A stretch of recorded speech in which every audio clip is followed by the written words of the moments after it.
السلام عليكم ورحمة الله وبركاته، والصلاة والسلام على رسول الله. حبيبنا شفيعنا هدينا إلى كل خير في مصلحة الأمة جميعا. ازيكم يا حبايبي، عاملين ايه؟ يا رب تكونوا بخير. أهلا بكم متابعين قناتي وقناتكم، قناة كل ما يخص التلفزيون. فيديو جديد النهاردة من عند الطيور بتاعتنا.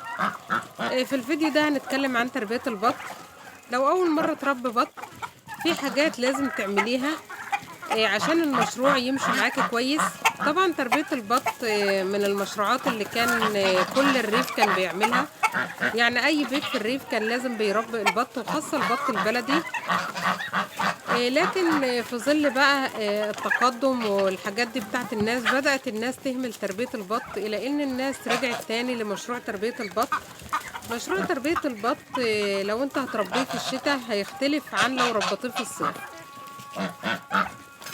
طبعا بيبقى في اختلاف كبير في تربية البط عن الصيف عن الشتاء. لما درجات الحرارة بتنخفض طبعا في فصل الشتاء، بيحصل للبط أمراض كتير. يعني في فصل الشتاء بيحصل للبط أمراض زي الأمراض التنفسية، فلازم توفري ليهم الدفا، تهتمي قوي بالنظافة بتاعتهم عشان انتشار العدوى والحاجات دي. لكن في الصيف موضوع تربية البط بيكون مستقر شوية عن الشتاء. تربية البط في الصيف أسهل من تربيته في الشتاء. طبعا لو انت عندك بط، البط طبعا لو انت بتربي سلالات ورا بعضها، بيبقى لو هتربي بقى على طول بيبقى في بط عمر شهر، في بط عمر شهرين، في بط عمر 3. فانت بتقسمي المكان كده او بتوزعي المكان. يعني البط الصغير بتحطيه في مكان، البط اللي بيبيض في مكان، البط مثلا اللي بياكل علف بادي في مكان، البط اللي كبر شوية وبياكل علف نامي في مكان تاني. ده حاجات أساسية لازم تعرفيها عشان تحققي إنتاج عالي وجودة ممتازة من البط بتاعك. طبعا بعد ما البط بتاعنا بيكبر، في حاجة اسمها تسويق، يعني ازاي نبيعه وايه الوزن اللي المفروض نبيعه. لما البط يبلغ وزن كذا المفروض نبيعه. احنا بنبدأ في تسويق البط لما عمره بيبقى 60 يوم.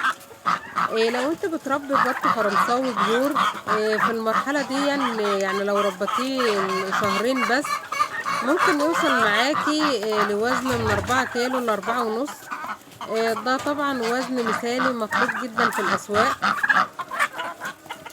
طبعا احنا بنقسم الطيور بتاعتنا او البط بتاعنا لنوعين، اتنين. نوع اللي هو البط البيور الأصلي المستورد، أوزانه بتكون كبيرة، جودته عالية. طبعا السعر بتاعه بيكون أعلى من البط البلدي.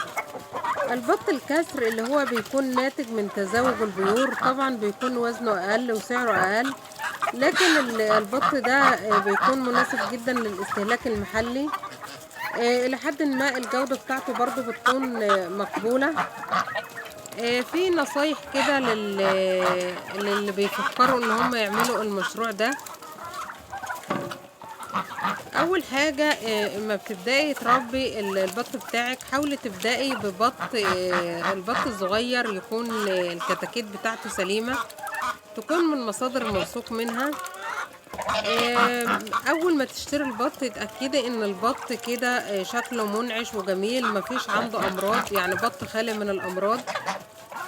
اتجنبي ان انت تشتري البط من مصادر مجهولة، يعني حاولي تشتريه من مكان انت عارفة ان هو بيبيع بط كويس، لان انت لو اشتريتيه من مكان ما انتيش عارفاه ده هيعرضك لمخاطر كتير ويعرضك لخسائر مادية.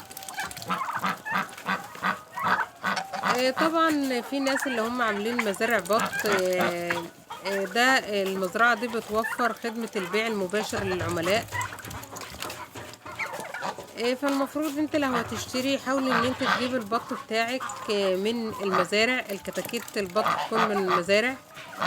في برضو موردون بيتعاملوا مع الافراد والشركات عشان يلبوا مختلف الاحتياجات، سواء كانت كميات صغيرة او كبيرة. تربية البط تربيته جميلة جدا. البط مشروع إلى حد ما مربح، ممكن تكسبي منه. ممكن تعملي من مشروع البط كذا مشروع، ممكن تربيه وتعملي نوتي وتنيمي النوتي على البيض وتبيعي البط الصغير. ممكن تكبريه لغاية ما يكبر خالص وتبيعيه وهو كبير.